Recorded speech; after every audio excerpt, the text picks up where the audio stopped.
I tried to turn off the thing and I stopped the recording. I'm gonna have to blend that together later. And with us also, Coach Emily Cox. Coach, you're back with us. How you doing today? I'm good. Where's my Princess Leia song or whatever? Yeah, I was gonna do that. It's just too much. It's just too much. I can't be clicking and clicking and clicking, but I had that all set up and I said, I can't do it. It's just too much. I already hit stop recording one time. I'm gonna have to blend all this together, be a major pain. But hey, we're back on there. It's our second week in a row. We're on a roll here. Jared, do you feel the energy? Do you feel the rhythm of this podcast? I'm impressed with you, Jim. You've done more podcasts in the last 7 days than you've done all year. And you know what? We're gonna keep doing it weekly. We're gonna find content. We are gonna find content to keep them. But I'm just coming from the pool deck, right? I just had our swimmers, and I went from the lowest of lows to the highest of highs during the swim, because so we have 30 people getting in the tank, right? Everybody's jumping in. Come running in late, Coach Sabina, right? Coach Sabina, one of our amazing Coach Tower 26s. She comes running in. I said, "Hey, Coach, this is fine. I'm glad that you're here. You're setting an example for the team. You're going to swim like a maniac. You're going to be awesome." So I'm over there telling everybody what to do. She's getting ready. I turn around. She spilled my coffee all over the pool deck. I look forward to two things during these practices: kicking some butt, TNS coaching, and sipping on my coffee during these long sets. The entire coffee gone. Wait a minute. 11:15 in the morning, you're concerned about your coffee? Where do you think this energy comes from? It doesn't just manifest inside of me. I need some extracurricular stimulus to get going. I've coached you for a lot of years. I've seen this energy at 5:30 in the morning. I do have energy. I have a lot, but you know what? So that was the lowest of lows. But then the way the swimmers swam today, swam. It was like perfection. It was finally, my masterpiece is coming together. And that's with some perfect, like I said, about 30 people in the tank, every single one of them accelerating through their stroke, entering with their fingertips. I am just over the moon with how they responded to my amazing coaching. Well, we went through that yesterday on our Coach Athlete weekly Zoom call, and it was good. I mean, it was good discussion on that stroke acceleration. So folks are listening in and applying it. Yeah, well, let me just say you're welcome, because if it weren't for me, they wouldn't be doing that. So you're welcome. And because you are the founder of Tower 26 and it all is a reflection of you in the grand scheme of things, you're welcome, because this all reflects on you and some perfect swimming, and we're going to break some records. I like it. Good. So that being said, I have a lot to cover here today. I'm just going to keep coming back to different things. We're going to come off topic here and there because I'm just going to talk about so many different things. But the baby has not come yet. Just so you guys, I know you guys were all wondering. Last week I said the baby should be here any day. Last week you had us on the edge of our seats waiting. We thought you were leaving. I'm telling you. So we're on Facebook Live. If you guys have any questions, you guys watching this live on Facebook Live, you have questions, write them in. Coach Megan is monitoring and she's going to relay that to us. But if I were my wife right now, check this out. This is where the baby is. Double the size of this, but he is way down here, right? Now I'm going to get in the stirrups and I'll show you that come out. But he is ready to go. Like, I could just feel like I'm a tube of toothpaste. I could push him and bring him right out. But he's being the stubborn one, just as his mom is. He's on the stubborn side. So we're still waiting. But our amazing athlete, Deepak, just sent me. He said, you know what really works well? Indian food. So just now at my door, right before we came on air, I got a delivery of $100 worth of Indian food to feed my pregnant wife. So if I do have to run during this, I'm not sure you guys can, handle the reins by yourself, but I might have to take off and you guys are going to have to figure it out, because the Indian food, if it kicks in, we have to head over to Cedars this time of day. There is best food. I'm glad you got to tell Deepak to send me some of that stuff. Yeah. It's in the mail. But yeah, so we'll see what happens. He actually said his friend, going off topic, his friend, the wife was pregnant. They waited till the last second. They ended up having their baby in the hallway of their apartment building this last weekend because they waited too long to go to the hospital. Indian food. It works. It works like that. All right. So last week, I don't even remember last week. What did we talk about on the show last week? Well, we had Coach Jack on doing that incredible review of how do you pronounce it? Trenton? I said Triton. Right? I just say Tritonwear. Tritonwear, yeah. Yeah. It's really good to have the balance of Emily back on the show, by the way, over there. She's to keep us in line, because as you can tell, we give her a ton of airtime. Exactly. In fact, if we checked it out right now, Jim, it's about 99% you, 1% me, none Emily. But keep going. I mean, if you keep this up, you'd be at 100%. Check that. That's the whole goal. I don't even need you guys. You guys want to log off? I'll be here all day. Emily, it's good to have you back on the show. We missed you. And we had actually Rich Rubin, another one of our amazing athletes. I'm going to keep using the word amazing, just like Michael Lovato used the word nice 1,000 times on the pre-race video for St. George, which we're going to get to in a bit. I'm going to use the word amazing, but Rich Rubin did a new intro for us on our Tower 26 podcast, but I'm going to have him redo it with Coach Emily on there too, because I had a mind blank and I just sent him the old script and he just put me and Jerry. I got to add Emily in there. So I'm going to have him send a new one in for this episode. But how you doing? Are you honored to be in the show credits like that?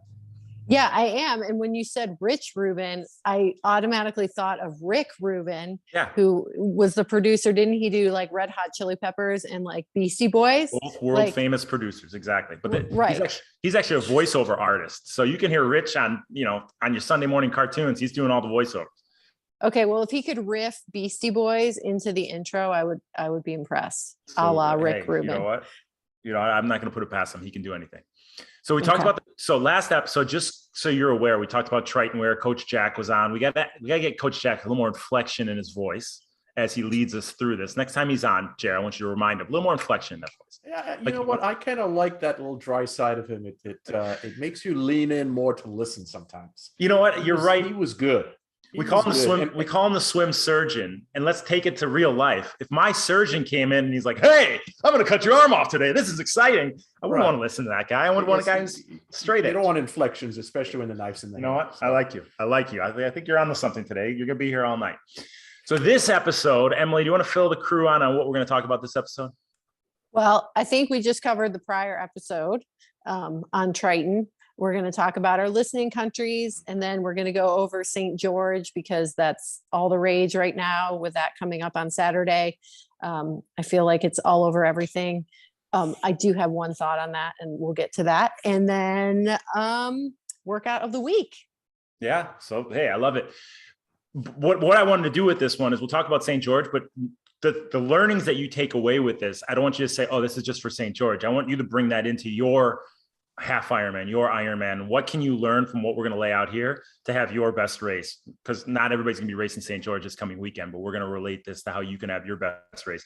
But regarding the listening countries, I just want to do something a little different for this listening. Usually we say who the top listening countries are, or we pick some type of, reason to say the different countries out there. But I've been actually in conversation with the youngest Iron woman triathlete that lives in Ukraine.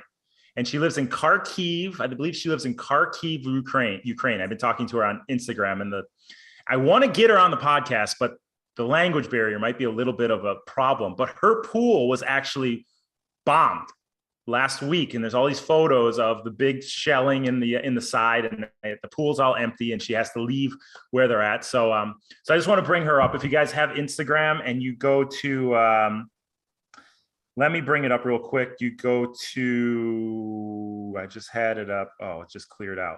I'll give her a shout out, and you guys can follow her if you want and give her a little love and support. Tribe, TRIBE MAIIA. Tribe Maya on Instagram. And she's an 18-year-old Iron woman. So she did Ironman Egypt. I believe it was Ironman Egypt, something like that. So Tribe Maya, tribe.MAIIA. She's a Ukrainian triathlete, and she just lost her pool. So our thoughts are for her. Hopefully we can get her on the show. And she said maybe her marketer can come on, or the marketer for their triathlon team can come on and give us a little info on what's going on there, who has a little better understand, or I guess can converse a little better in English. So that's our listening country today. Jared, thoughts? I'm sort of amazed and surprised and a bit happy that she can have some sense of normalcy in her life, at least. I mean, I can't even wrap my head around what's going on in Ukraine. Yeah.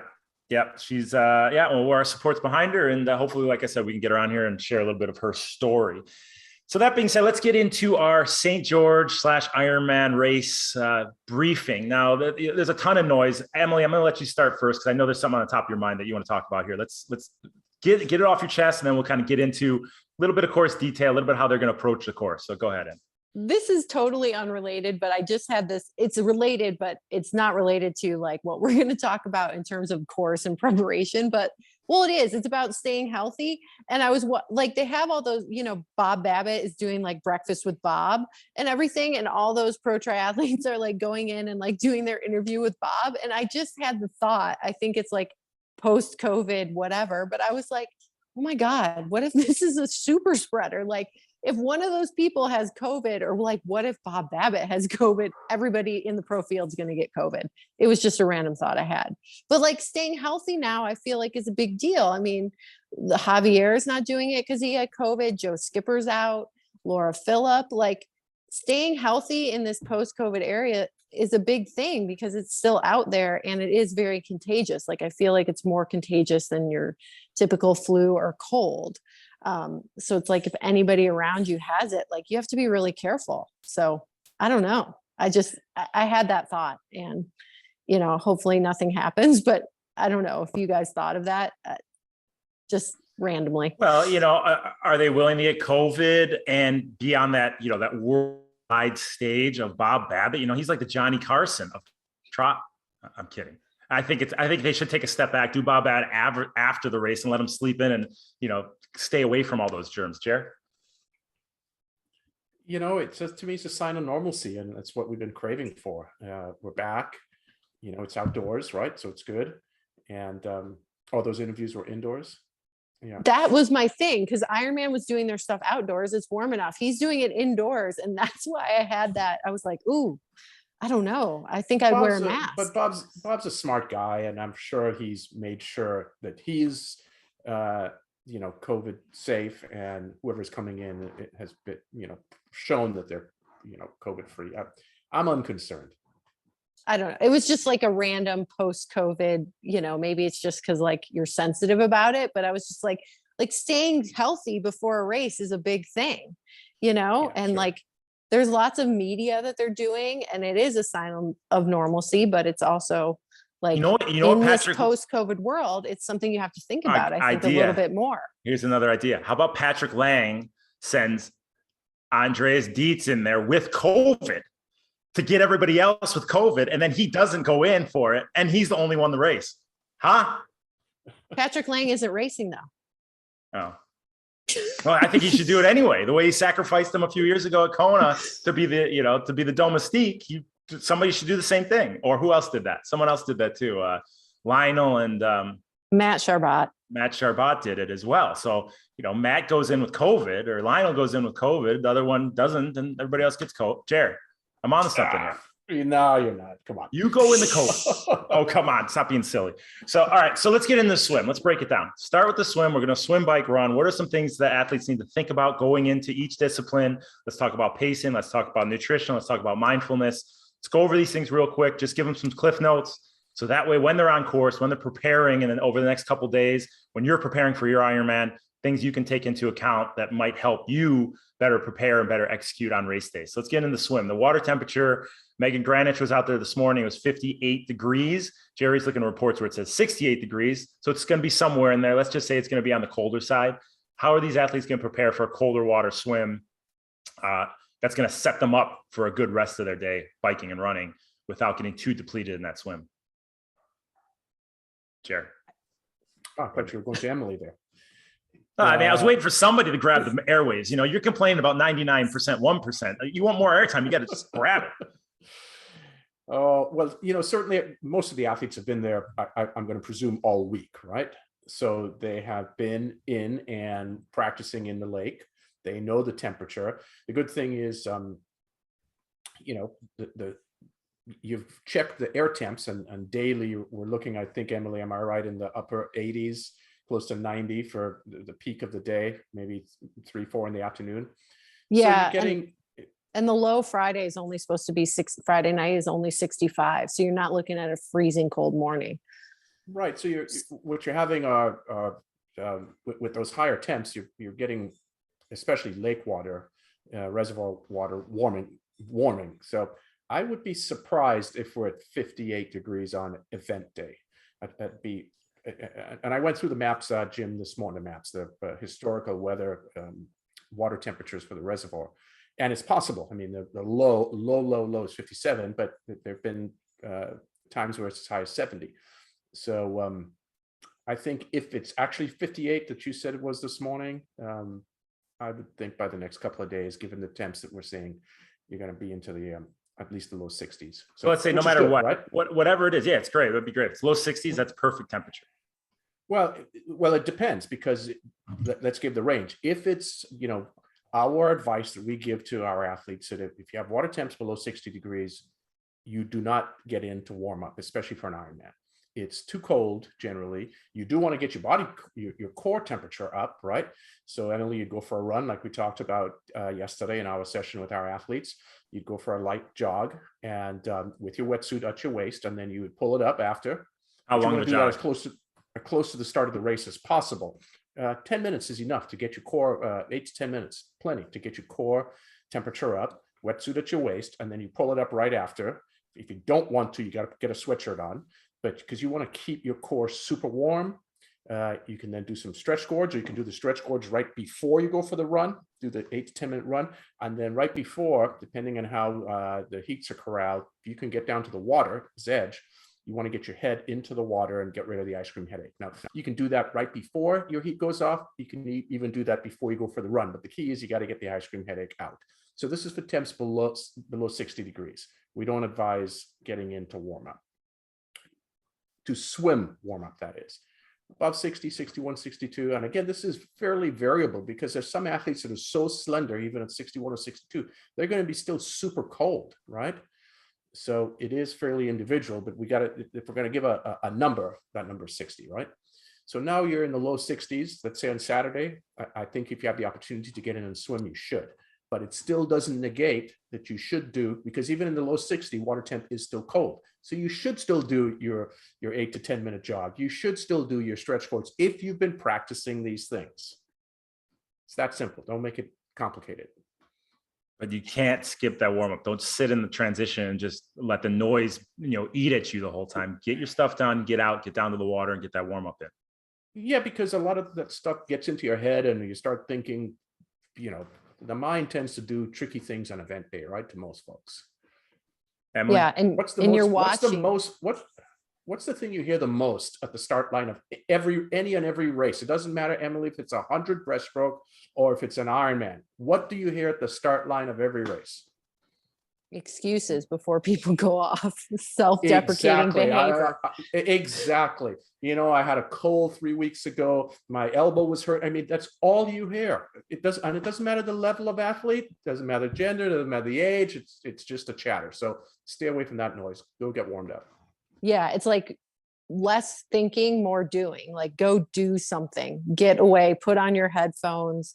If you are someone who gets cold in that cold water, and maybe you're going to, and it's an Ironman, so these athletes are going to be in the water longer than last year's half Ironman in St. George. So take that into account. It might be one where you're going to wear a neoprene cap underneath your regular cap, or you're going to wear 2 caps. Like, staying warm is really important, because if you don't stay warm, you're wasting energy that you need for later on in the day. Energy loss is energy loss. Like, you're not going to refill your cup during the race. Like, you need to do what you need to do to keep that energy as high as possible. Yeah. So then this St. George is actually in wave start. It's not a rolling start. They do it by waves. So your wave goes off 2.4 miles straight. There's not an Australian, or what do they say? Australian exit, New Zealand exit. I don't know. Whatever. Aussie exit. Yeah, Aussie exit, one of the two. There's not an exit. There's nothing to look forward to. All you have is buoys every 100 meters, and you go 2.4 miles straight. Where does your mind go, and how should you execute pacing in a race like this? That's just 1.2 miles out, turn around, 1.2 miles back. It's a long way, just like Kona, same thing. 1.2 miles out, 1.2 miles back. That's a long time for you just to look down at that water. How do you keep that mind engaged as you progress through that swim? Go ahead, Emily. I think, because they have those buoys set out, which are great every 100 meters, you can use each of those buoys to reset. And maybe the first 3 buoys, like if you haven't had a super long in-water warm up, you're kind of, building into those first 3 or 4 buoys, and then you just get into that rhythm out to the turnaround, and then kind of count them down as you come back, like just one at a time, reset every time. And if you start to get panicky or there's a lot of people around you and you get jostled, like we always tell our athletes, like count your strokes, like instead of focusing on that external noise, like kind of internally start focusing, count to 10 again, count to 10 again. And because if you think about like how much further you have to go, it will seem a lot longer than it is. But as you do in your intervals that we tell our athletes on the bike and the run, like just just get through each moment and stay focused. And I think those buoys are really great to help you do that.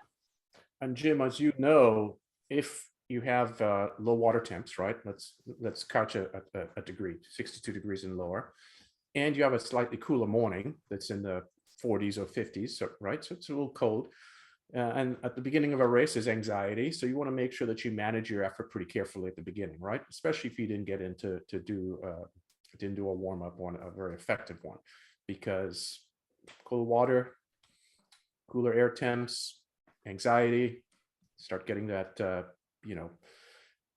shortness of breath. It's easy to sort of get a little overly anxious in the first 5 minutes of the swim, especially the first minute to 2. So really manage that effort carefully. And that's the thing. If that does happen, your day's not over 100 meters in. You just got to relax, get that breath back under you, let everything even out, slowly build back into your swim stroke, and you'll find it. That being said, what pace, we always work our 70, 75, 80, 85, 90% effort. What type of effort is ideal for an Ironman pace? The effort that you've been training to prepare yourself for the race. I mean, we can give a number, but what if that athlete's training protocols didn't call for what we give in our training plan? I mean, Jim, we work at all different effort levels, and our athletes can actually do an Ironman at 80 to 85% of maximum heart rate and be fresh out of the swim. But that's not the case with many athletes. So whatever you've been training at, that's what you're prepared to do in the swim segment. Don't try and do above what you've been training for.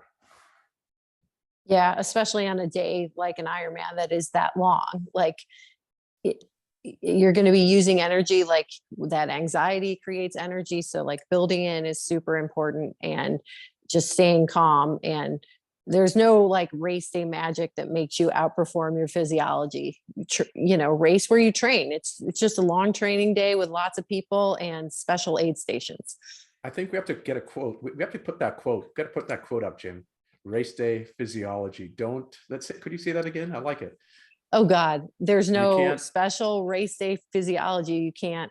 Oh, see, I lost it already. We'll play it back. We can hit that and play it back. Outdo your physiology. I like it. You can next show. You're gonna have a T-shirt that says that exact same thing. It's gonna go all the way around to the back. Okay, cool. So that's the swim. You can get out, get in the transition. Any tips on transition, Emily? One thing at a time. I don't know if they're gonna have wetsuit strippers. If they do and you feel like it, take advantage. If not, as you're running to that, to your bike, hopefully you've walked transition so you know where to go. You found something like an object that's going to stay there, that's not going to move. Like if you set up your transition and you decide like, oh, I know I'm between these 2 bikes. Those 2 bikes might be gone when you get there. So pick something static that does not move, like a tree, a flag, whatever. And get to your bike and just do it one thing at a time. Don't look around and see everybody else leaving and then get all hasty. It's more speed, less haste. That's funny you say that, because I was just about to say, Jerry, what's the John Wooden quote you said yesterday at the 2 p.m. call? Be quick without being hasty. Exactly. Right. So, I mean, people are running everywhere. There's volunteers grabbing bags. There's people taking off wetsuits. There's underwear flying. Who else knows? There might be bodily fluids here and there. But be quick without being hasty. Get all your stuff in order and then get out and get going on your bike. Because the longer you spend in there, the more that cold can set in. If you get moving on that bike, get that core temperature up as you start moving, you're going to have a lot more success in not letting that cold set in than if you were going to sit in transition for 20 minutes and, start to shiver and let that, that cold settle into the core of your body. So be quick without being hasty. And Every single race, somebody comes up to me and says, I would have been in 10th place had I been 30 seconds faster, overall. You can get that 30 seconds in transition if you just are quick without being hasty. Get your stuff done, get in, get out, and get on that bike and start moving. And have a plan, like have it set up. So you put on your glasses, you put on your helmet, you put on your socks, you put on your shoes, you grab your bike, like one thing at a time, do it in order. Think about what you're doing as you're doing it. I think that's really important because you see people and they get all, oh my God. And like, they don't know what they're doing. Like just focus on yourself. Blinders. Well, Jared, remember then you take your bike to the mountain line. Jared, remember when we used to do the transition practice with me, Sean, I think Nick was there too. And these two guys, they're ITU athletes. They would get on and just disappear like a fart in the wind. And I would be sitting there messing around with my shoes. I can't get my leg over my bike. Don't do any of this flying mount, any of this crap. Like just put your shoes on, grab your bike, go to the mountain line, get on safely and get moving. I can't tell you how many people try and do these flying mount things that the ITU guys do. They end up crashing. They end up spending 5 miles to get their shoe on. Who cares if you look like an idiot running in your cycling shoes for 200 meters? You're going to look like much more of an idiot scraping your skin off the ground because you wiped out trying to put your shoes on while you're riding. Jerry, you remember these sessions we used to do after the beach? I remember these sessions because, Emily, what we would also do while the athletes weren't looking, what I would do, you got your stuff lined up. You know what your transition set up like. So I'd have everyone set up their transition. And then when they weren't looking, I would hide or move a shoe. Because we want to see what's going to happen, because that's going to happen. That may happen sometimes in transition, right? Someone kicked your shoe aside, who knows? And how do you respond to that? Can you stay calm? And I just wanted to see how our guys would react to that. So I would do little silly things to and put them off their game. You notice the only one that's still racing triathlon, me. The other two guys retired. They couldn't deal with losing a shoe. They lost a shoe and they ran away. They're still looking for it. Yeah, they're still out there looking for the shoe. I can't deal with this adversity. I got to leave the sport. Coach Jim's still here. I don't even use shoes. But, okay, so they take it out on the bike. They had a cold 2.4-mile swim. They got through transition. They take it out on the bike. They're going to feel like garbage. Am I right? Where is their head at coming out of transition as they start that first 10, 15 minutes on the bike? Settle in, relax. It's a long way. Like if people are flying by you at the beginning of the race, let them go. Just if they're either faster than you or you will see them later. So just settle in. How you feel right now is not how you're going to feel in 10 minutes. Just get into your rhythm. It might take a while. We've all done workouts where you feel blah at the beginning and then you feel better. Just relax. I mean, Ironman is all about maintaining like composure in chaos. Well, so let's back it up to the swim though, Jerry. You have all these, these coaches say, hey, last 400 meters of swim, up your kick so you get ready for the bike ride. Is there any truth to this? I've read that and I've always thought, well, do we have a circulatory system that pumps blood throughout our entire body? So it's not necessary. No.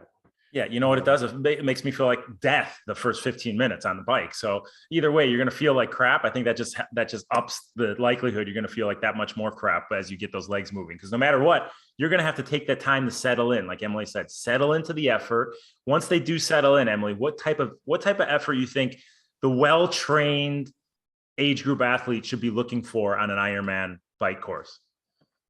Well, I mean, just speaking in terms, since we work on Zwift with our athletes and we do some FTP testing, we usually say around 70 to 75% of your FTP.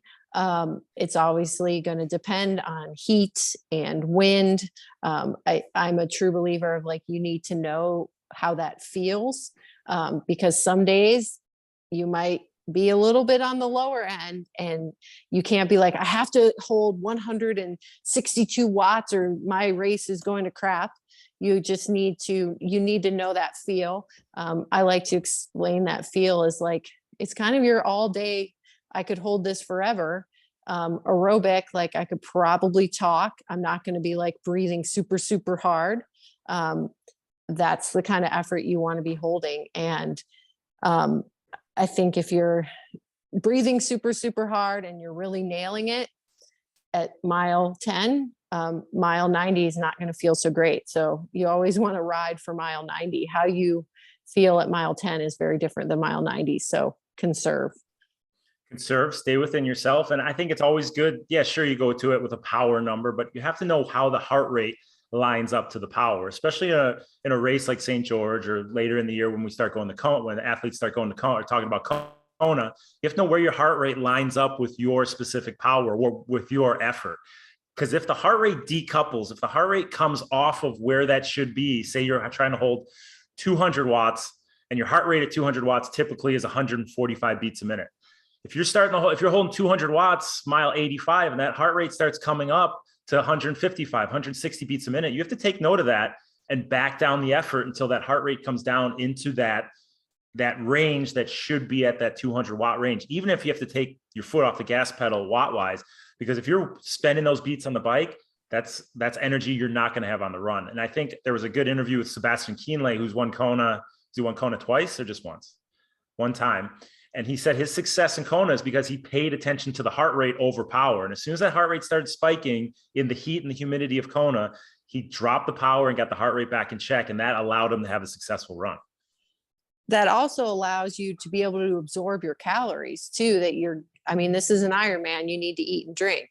If your heart rate starts spiking, that energy is going to your working muscles, less blood to your stomach. You're not going to be able to absorb as what you need to keep you fueled all the way through that run.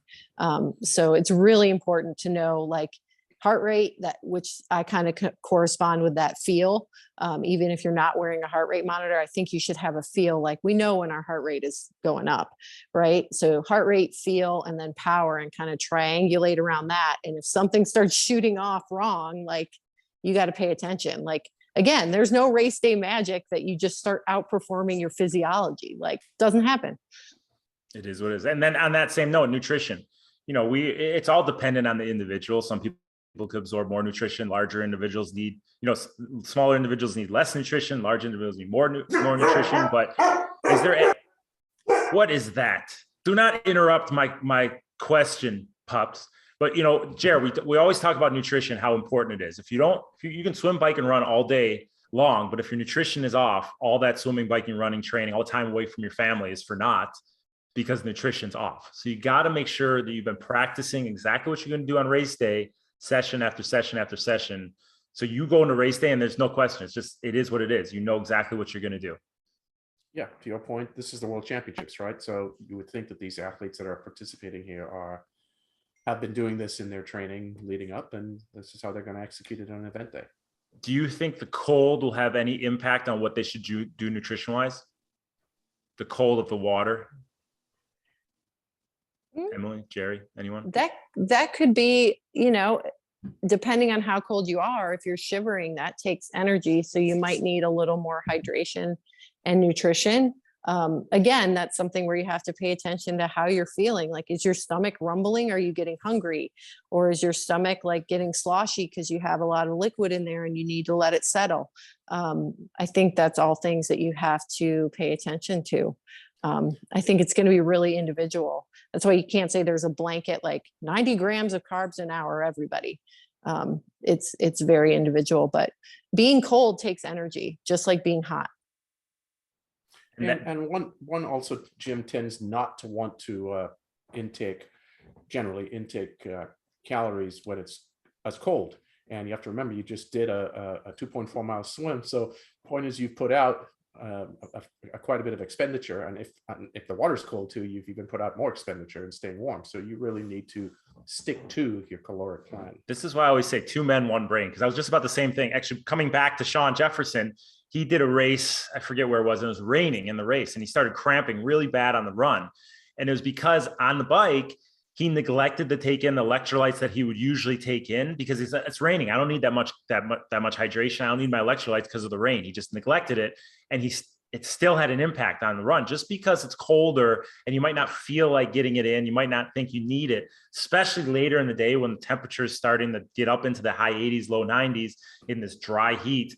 You need those electrolytes early in that bike, because it's going to come into play in that run. So just because the temperature isn't ideal to get it in doesn't mean you get off that nutrition plan. Well, so later in the bike, we find a lot of the climbs happen later in the bike. Actually, the first 3/4 of the bike on this course is pretty fast. Now, I think this is perfect timing for the climbs on the St. George course. And it's an Ironman. It's not like anybody's going to be pinning it up these climbs, but the entire first 3/4 of the bike, you have to be thinking, okay, I know there's climbs at the end. So I think that's going to help a lot of athletes rein in the first 3/4 of the bike. Whereas before, where if they're feeling good, they might pin it extra hard, knowing, hey, it's Ironman Arizona. I have a descent for the last 12 miles back to town. I can go a little harder. Them knowing that the two major climbs are in the last quarter of the bike ride, I think is going to help a lot of athletes rein in that first 3/4. But that being said, how should these guys approach those last two climbs, Emily, as they get into, that, what is it, Gunner Canyon, and then into the Snow Canyon climb? I think, like you said, like no one's going to be pinning it up these climbs. Like you're not trying to set a Strava KOM or QOM on these climbs. Like you want to keep that effort steady and not let that power spike. We talk about, like, you can look at a variability index of your ride. Like you want to flatten the ride using your gears. So you don't want to hit that climb and try to hold the same miles per hour that you're holding on the flats. Like you kind of see that with some people, like ease back, use your gearing, ride, your cadence is probably going to be a little bit lower. Hopefully people have been doing, kind of some big gear work and they're used to it. Don't go any lower than you usually do. And if you never spin up climbs, don't spin up climbs. Do what you do in training. Hopefully you've done some hill work in training, and just make sure you're not spiking that power, because you want to flatten the course, whatever course you're doing, Ironman, Coeur d'Alene, whatever, Placid. Yep. Like you want to. Yeah, that variability index is really important. Like those are the best runs come off the bike, or the runs that have the least amount of spikes and valleys. They're just an even power output the whole way through. So you go in the T2, same thing, quick without being hasty. Don't waste time. Don't sit in there I love the day after every race, Mike Riley says, who took the longest time in transition? There's somebody that's like an hour and a half in transition. You're like, what the hell was this guy doing in there? That it's ridiculous, but hey, you know what, to each his own. So you get through transition, you get your shoes on, you take it out on the run, and the run is just up and down and up and down. There's not really any flat section of the run. So is this a course where you can say, I'm going to run 7-minute mile pace and just hold it there? Or how should they approach their run from the moment they take it out transition to that finish line in one nutshell? Come on, Emily. Feel. That's it. Feel. F-E-E-L. Yes. That's the thing. You take it, you go straight up, straight down, straight up, straight down. And if you're trying to hold a specific number, it's going to be a long day. You have to go off a feel, keep that effort in that same thing, 70-75% range, nothing too crazy. Keep the legs moving. You can take it 1 mile at a time. You drive your knees as you're going up, push over the top, stay nice and tall as you're coming down. Don't let those heels strike as you're coming down, and just stay really tuned into how you're moving every single step. And you guys will have some success on that run course. But as soon as you let that ego and that mind start to kick in and get the best of you, it's going to be a long 26.2. Yeah. Let that pace kind of just be whatever it is. And because it's always different, based on the course, how hot it is. If you run, I remember Brett Sutton, who coached Daniela and Nicholas Spierig and Chrissy Wellington, used to say the race starts at mile 20 of the run. So that's a long warm up to get to when the race starts, right? But if you're moving well, the last 6 miles of any long distance Ironman run or whatever you're doing, you will pass a lot of people. So I think being patient and not getting ahead of yourself. And if you see someone flying around and you're like, I got to stay with them. No, you don't.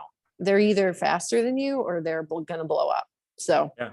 And even if you have to walk the aid stations, our athlete, Peter, who won Ironman Philippines back in March, he walked every single aid station for 26 miles and he ran a 3:30 marathon. So like, stick to your plan. If you need to slow it down and get your calories in, slow it down, and, just be patient.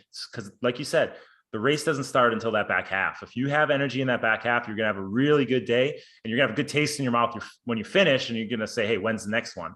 After you go pick up your big, trophy bowl at the award ceremony. So be patient, keep the reins on, and save it for that back half of the run, because that's when 99% of the field's going to be wilting.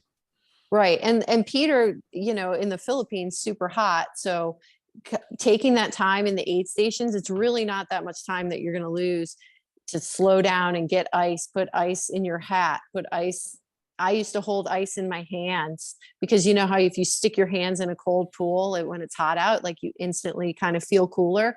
Hold ice in your hands, put it down your top, put it down your shorts. Like take the time to do that, and you're going to run faster between each aid station, and that's going to add up. Once you overheat, you're kind of cooked. So don't let yourself overheat because it will get hot out there. I don't think there's much shade on specifically talking about the St. George course. There's not a lot of shade. So you need to, cooling is key.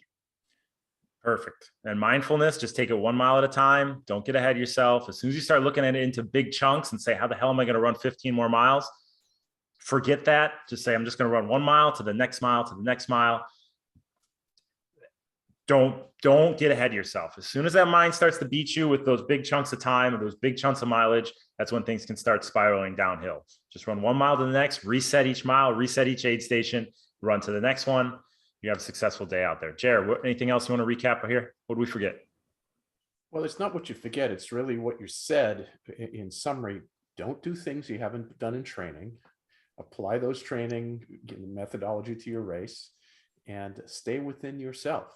Don't get too excited. I mean, that quote by Brett Sutton, there's nothing like passing people at the end of a race as opposed to being passed at the end of a race.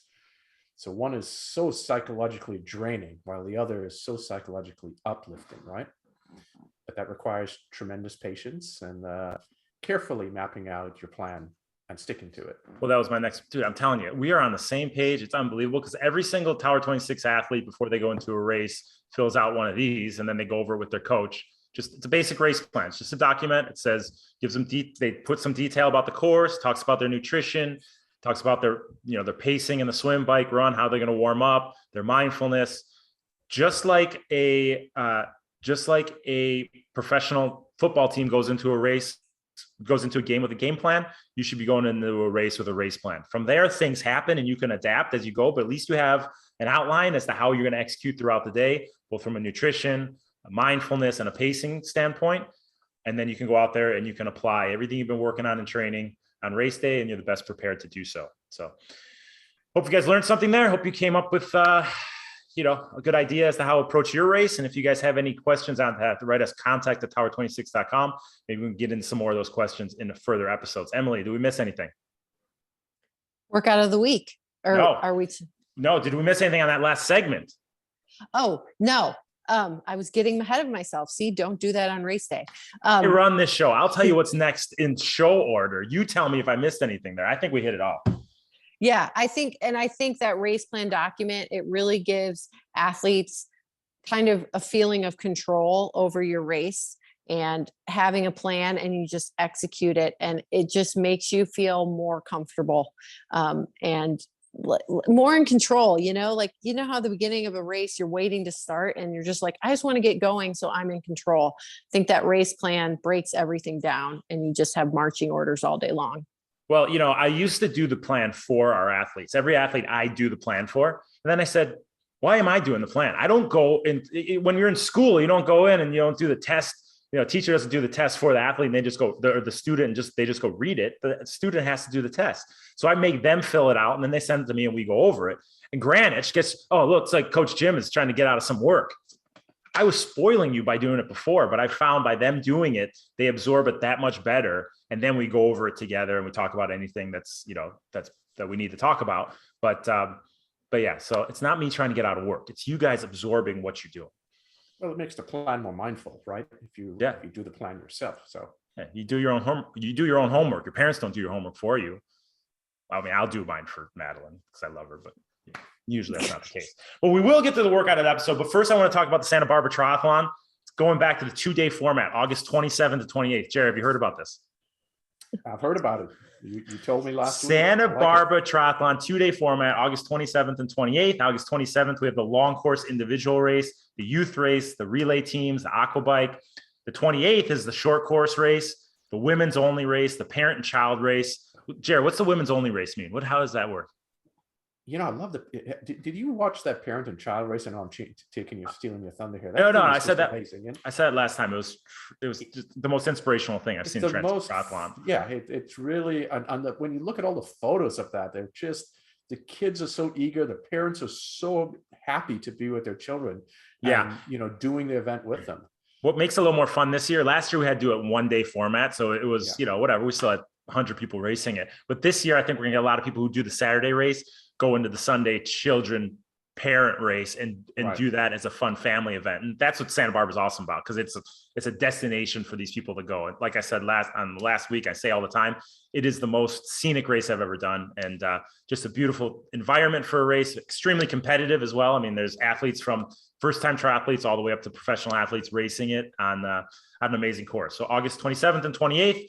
Go to santabarbatriathlon.com, sign up before May 16th and get 10% off your entry fees. I know Elizabeth, the race director, she was talking a little garbage to me because my Tower 26 triathletes weren't in the lead for the club event yet as the signups. And I said, add up all the other clubs and Tower 26 is going to top them out. So prove me wrong. Go to santabarbatriathlon.com and sign up, get 10% off if you sign up before May 16th. Let's get out to the workout of the episode. Remember, go to coaching.tower26.com to find the details of this workout. And finding the details of the workout, Jared, what does that mean? They go to coaching.tower. Go ahead. Right. The workout's broken into levels, right? Based on ability. Because let's take the Ironman this weekend. There are some athletes your elite athletes are going to do the swim segment in 50 minutes. And then you're going to have folks that are coming in right at the cutoff around 2 hours or so. So that's a pretty wide breadth. So our sessions are broken into are grouped, or the workouts are given by ability level, whether you're 50-minute to an hour Ironman athlete swim, or half Ironman athlete swim 30 minutes, 35 minutes, 40 minutes, 50 minutes. There's a workout designed specifically for you. In great detail. We have audio, we have video. So what's the workout of this week? Well, as you know, Jim, we are wrapping up this third phase, right, of our 5 phases, how we lay out our season. And this is our sharpening phase.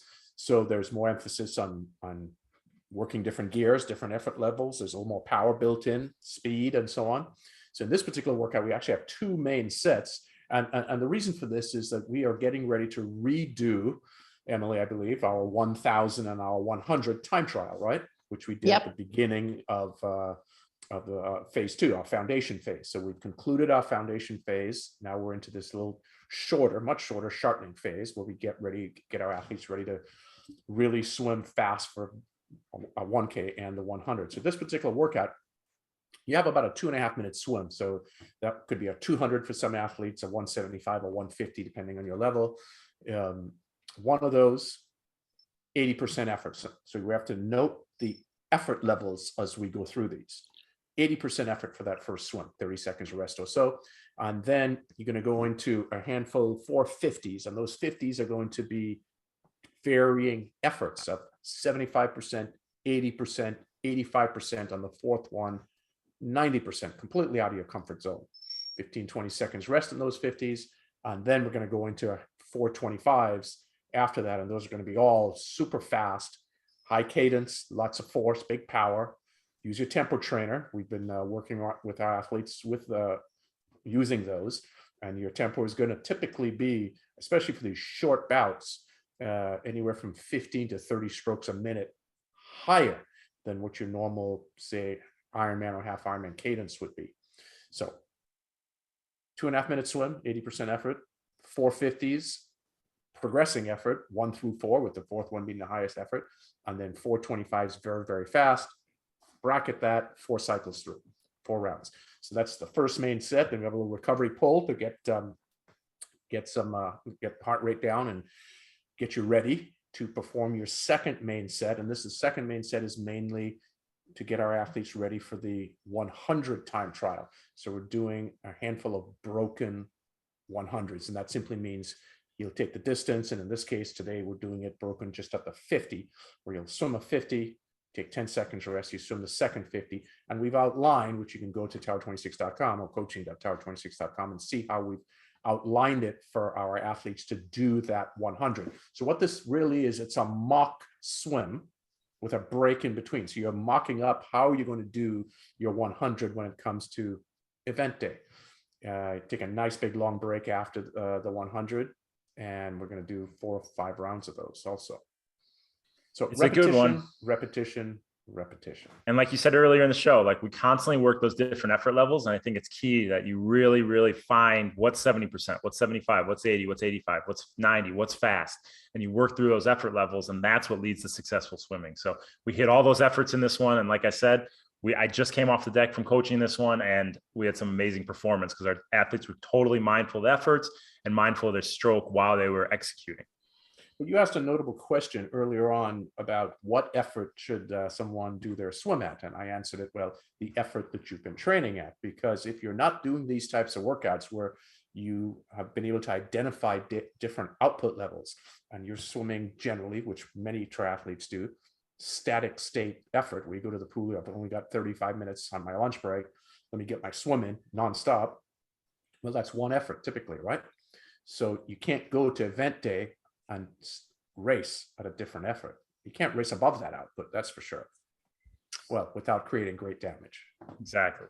Well said. Okay, go to coaching.tower26.com, get all the details there, and sign up for that swim subscription plan where you can be a member of our Tower 26 family. Let's get to the questions and the comments of the episode. Remember, write us contact@tower26.com. Coach Tim will get us those questions and we'll get them live on the air. Here's a question that's been mulling or been marinating, if you will, in the inbox for some time. Emily, let's go to you for this one. I love the podcast. Carol writes, I love the podcast. I'd like to think you added Emily to the podcast for her expertise. I've listened to a couple where y'all report that you brought her in for the female listeners. I'm hoping you stop saying that. That's equivalent to saying that you guys are doing the podcast and their information is only valuable for the male listeners, or alternatively, male podcasters give information that is universally useful and for female listeners, but female podcasters do not. Thanks, Carol. We have thoughts on this question. I appreciate, huh? I thought it was more of a comment, I guess. I appreciate that. And I mean, I am here. I think I can relate as a female to kind of that cohort, but I also think what I say is valuable to any other listener that's out here or listening to us. So, and I think you brought me on for that as well, but it is also good to have me on here to kind of, relate to females as well, because you as males, you have different experiences and different kind of life, whatever's that you can't speak to not being a female, I guess, or, as she said, whatever you are. So I think it's good to have all different experiences, but I think all of us, I mean, Jim, you coach women, I coach men, Jerry, you coach everybody, we all coach everybody. So what I say relates to everybody, but I also have special experience that probably might be able to relate to a female listener as well. So Jerry, now that Emily spoke to the female listeners, let's have you speak to all of our male listeners. First I want to thank Carol. Was it Carol? Is that right, Jim? Carol, yeah. Sending the comment in. Appreciate it. Sometimes I think you're on live and you're talking, and maybe you're not thinking specifically on every single word you're saying.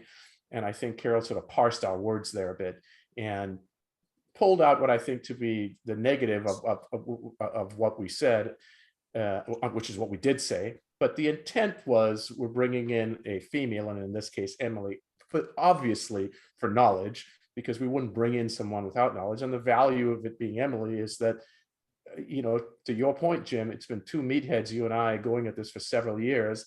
And Emily has great value that we don't have, as a female, because of many things, such as, in fact, the first time we had you on, Emily, when you had first started working with us, the reason that we thought, let's get Emily on for this was because we were doing the swimsuit review and female suits that, I don't want to see Jim at the pool in a female suit doing testing. So let's get you out there. Might sell more tickets, might have more listeners on this podcast if that were the case.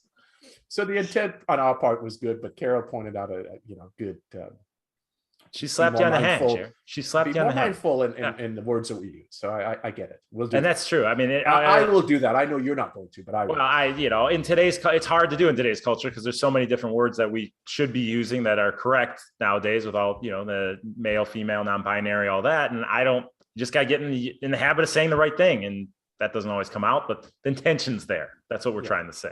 Yeah. All right. Yeah. We have another comment from Rosie, our loved Rosie Alcatraz, who just finished Oceanside 70.3 last weekend. She says, Jerry, I know she meant Jerry and Jim and Emily, but she just writes this to Jerry. I want to thank you for preparing me for my 70.3. Here are a few highlights from my day at Oceanside. My ocean swim entry. Thank you for preparing me for such conditions. And I'll bring a photo of that real quick. And Rosie it's her first 70.3. She's a newer triathlete. And the conditions were challenging. Out of T1 onto the bike, she felt fresh and ready to go. And she actually realized where she did have a lot of doubts in her mind that anything is possible. So she just wants to thank us for preparing her for that so well. And she did a hell of a job out there in Oceanside. But if you guys have not seen the conditions in Oceanside and you guys are live on Facebook, I'll show, she sent in a photo with the Oceanside conditions. Let me bring that photo up real quick.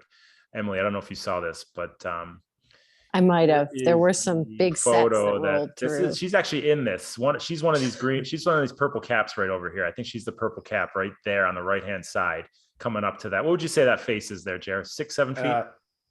That face is probably close to 10. 10 feet, 10-foot face there. At that face, yes. I took it out and I was like, there was like piddly waves when I went out and then everybody started complaining. I was like, I prepared these people for those conditions and they're complaining. And I didn't realize this type of set rolled in like 3 minutes after I went. Yeah, that day there were 2 to 3 foot surf. And every so often you're going to get a 4 to 5 foot set that may come in, which could produce a 6 to 10 foot face. And what does that mean? What does a face mean? It means if you're if your chin is on the water's edge and you're looking up, it's 10 feet high above you. So that's pretty daunting. And the good thing, with Rosie, thanks for sending the comment in, Rosie. So Rosie started off, Jim, you might recall, as about a 230, 245 per 100 swimmer. This was a very much 230, 245, 230 to 245, 45 per 100.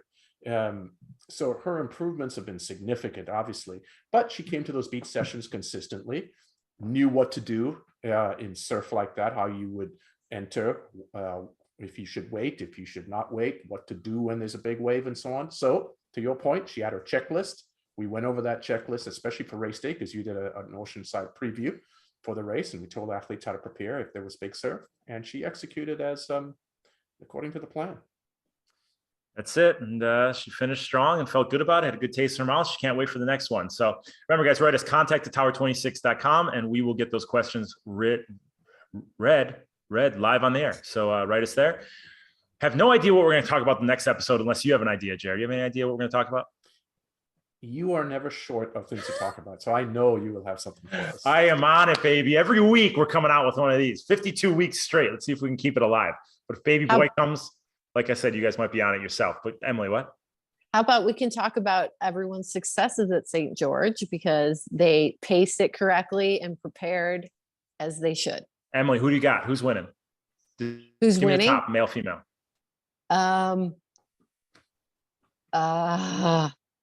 Gustav. Just say it. Matt Hansen and Matthews. Ann Haig. Matt Hansen and Ann Haig. That's who I'm saying. Go. Jerry, I'm not even asking. No, you. Matt Hansen. Matt Hansen is going to win the race. I'm telling you, you heard it here first. Jerry, any thoughts? Well, Ann Haig has got such an incredible high cadence, consistent. I mean, that girl looks like she's running 400 meters on the track, and she just keeps that cadence up nonstop for an entire marathon. It's wonderful to see. Well, it should be fun. It'll be on Ironman Live, guys. Check it out, and we will recap that race next week, as well as bringing up who knows what other knowledgeable topics that we have. But we're never short on speaking about something and filling your brain with that knowledge. So, for Jerry Rodriguez, Emily Cox, Megan Milgard, this is Jim Lubinsky, the Tower 26 Be Race Ready podcast. See you later, guys.